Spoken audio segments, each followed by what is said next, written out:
The concept of skinwalkers existing and roaming around in North American woodlands is a rather terrifying thought. In this video, I'm going to be reading some testimonies and stories of people who believe they've encountered what they think to be skinwalkers. These are those testimonies.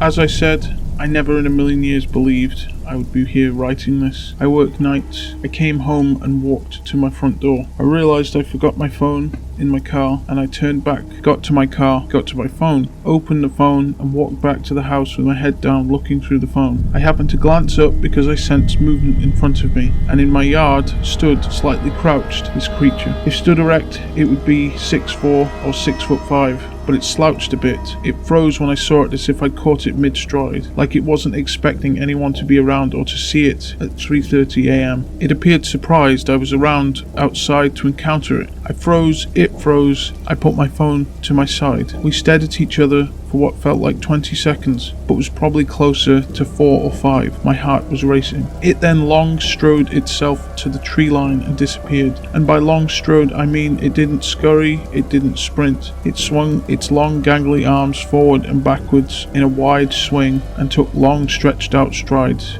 It was pale white, frail, skinny. Its face looked like it was the face of the guy out of Beetlejuice. And the other closest thing to the elongated face I can think of are the bull skulls we've already seen. It has some brown on its back, bony spine visible as it slouched. It had terrible posture. It made no noise. I don't live in the sticks. There are residents around me, but it does have a fair amount of woods. I'm trying to understand what I saw. I'm trying to accept it. I don't smoke or drink. I'm not stressed out beforehand. I am of sound mind. I am academic, and I have a science-backed education.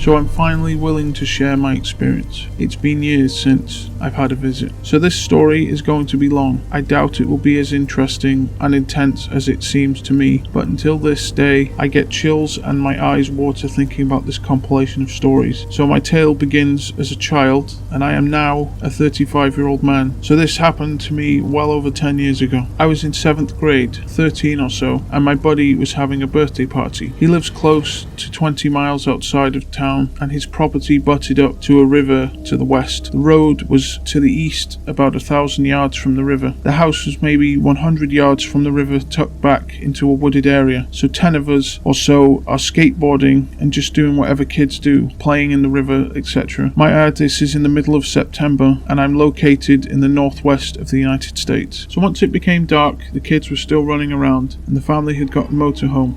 So all the boys could stay in the RV and be as loud and watch movies until late in the AM. About midnight comes around and all the boys are in the camper watching Joe Dirt. My closest friend and I are young and dumb and still hanging around with the boy's sister and her friend playing on the trampoline. So clearly making noise and playing and talking, and it gets incredibly late and the girls go inside. My friend and I were just laying on the trampoline watching out to the east towards the railroad and the highway. There's this 15-foot street light between the trampoline and the house, and a strip of cottonwoods and brush that was a windrow at the end of the wheat fields we were staring out into. As we were just enjoying the night, something caught our attention about 70 yards away in the window. It was massive, but moving silently. Honestly, everything was silent. The woods, the camper, us. But this thing steps out, and between 2 trees, and it turns its head to us, making eye contact, clearly acknowledging we were there. 2 piercing red eyes atop a deer-looking head outline with antlers protruding at the head. Incredibly tall, at least 7 foot tall when I checked the branch. I had marked it the next day. I've spent years hunting, been in some very sticky situations, even had a mountain lion tracking me in the woods, and the only thing I can compare this to is the feeling of prey. In my heart of hearts, there was nothing I could do to protect myself from this entity, and the hardest part of this whole thing is next. I'm a very logical person, and this is still the hardest thing for me to understand. Going back to the situational awareness of what was happening, the street light in between this thing and the trampoline was illuminated, and this thing was casting a shadow towards the light pole with nothing illuminating it from behind. That was still the thought that haunted me for the rest of the night, and still to today. How was its shadow going towards the light? This thing slips behind another tree and disappears down the windrow. For at least 5 minutes after, not a single word said. Finally, I break the silence, and my my gaze from the tree line to my buddy still laying next to me and fumble out, "Did you see that?" He stutters back with a yes, and the rest of the night is very blurry to me, but we ran at full speed to the camper where we found the rest of our friends were. We must have been pale as ghosts because within minutes the kids were badgering us about what was wrong with us. I don't remember what was said, still reeling from what happened, but I remember being very adamant about no one, and I mean no one, going out there, to the point that the other kids were starting to get scared. When morning arose, I went out to where we say said being and measured how tall it was. 7'5" minimum, and it was crouched at the neck.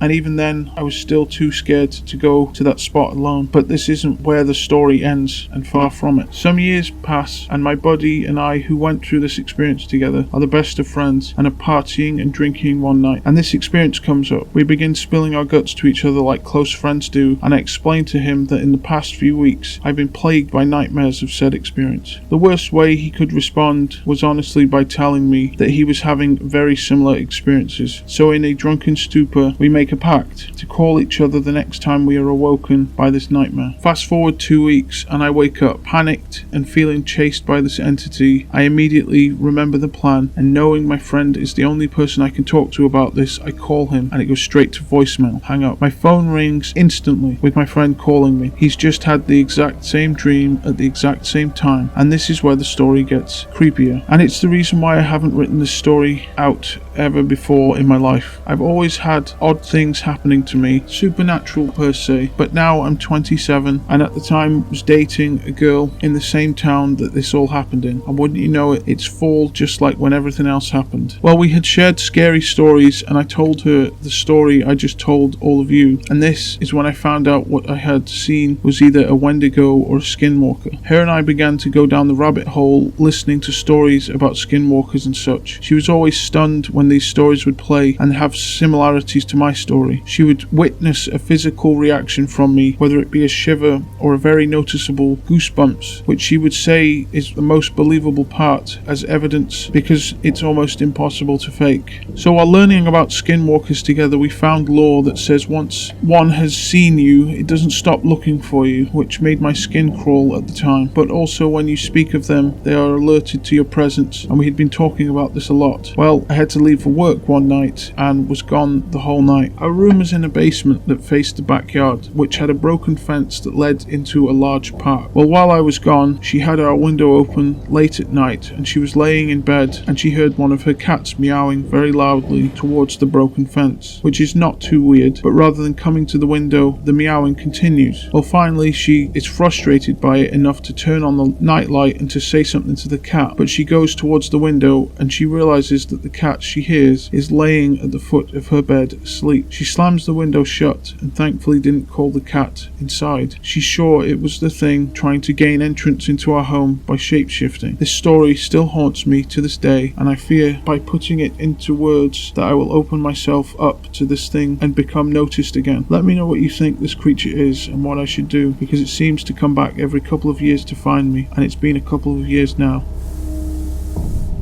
Skinwalker or Wendigo. I am 25, male. I live in Utah.